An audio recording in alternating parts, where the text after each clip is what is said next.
If you're anything like me, you spend most of your time looking at Wikipedia lists. More specifically, you spend your time looking at the list of countries with the greatest external debt. Looking at this list, you'll see countries like Japan, whose debt is 74% of their GDP and is around $27,600 per person. Then there are countries like the United Kingdom, whose debt is 283% of their GDP, equating to $119,000 per person. Then there's Luxembourg, a country of just 500,000 people whose external debt is 6,731% of its GDP and smooths out to just about $6,733,000 per capita. Doing the math, this means the debt of little Luxembourg is just over $4 trillion. But that's not necessarily a bad thing.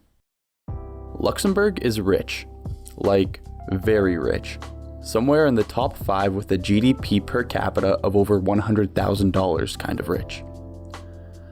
Now this is a lot of contradiction because typically very rich and $4 trillion debt don't get along.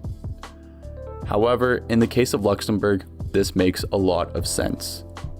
Over a third of the country's GDP is based around its financial sector. This is because Luxembourg has a lot of banks. Over 140 different banks, both national and international, find their home here. And this is how Luxembourg makes their money. Let's talk about banks. We keep all our money in banks, but banks aren't just safe houses for our money. No. Banks love money so much they use the money we keep in there just to invest in hopes of making more money. At the same time, banks have to be willing to supply the demand of withdrawals for the money in our accounts.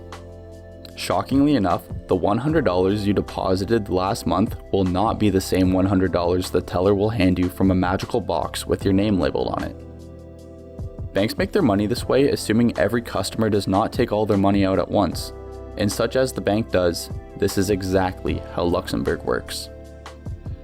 Nearly all of Luxembourg's $4 trillion debt is simply money put into their banks.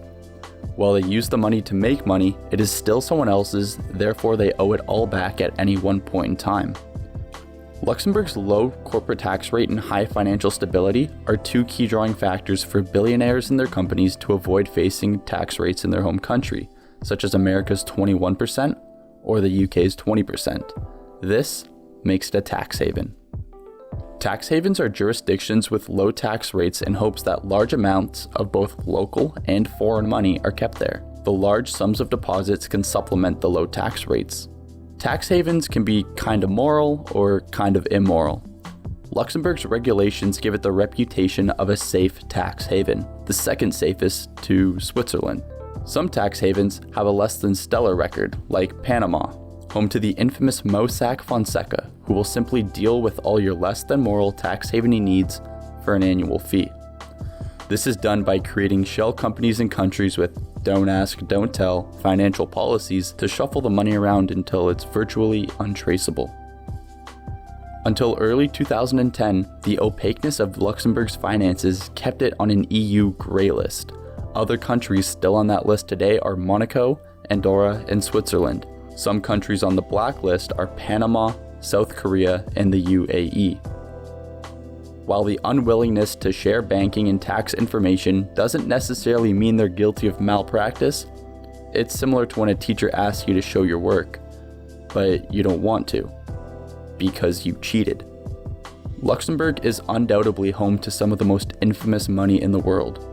It was recently found that the late North Korean ruler Kim Jong-il had $4 billion hidden in the European safe haven in case he needed to flee the country. While it can be difficult to reason the ethics and obligations of running one of the world's most professional tax havens, the almost $23 billion it brings in revenue each year says otherwise. And that is just the money we know about. So, having a lot of debt is good, right? No. I'm certainly not an economist, but the case of Luxembourg leads to say its $4 trillion debt is a positive. Granted, there's no abrupt, ephemeral mass withdrawal. So what you're saying is the larger the debt, the better off a country. Also no. As for this debt, however, that's another story. Thank you for watching this video. Make sure to subscribe and to hit the bell icon to be notified for all future releases. And if you haven't already, make sure to watch my last video.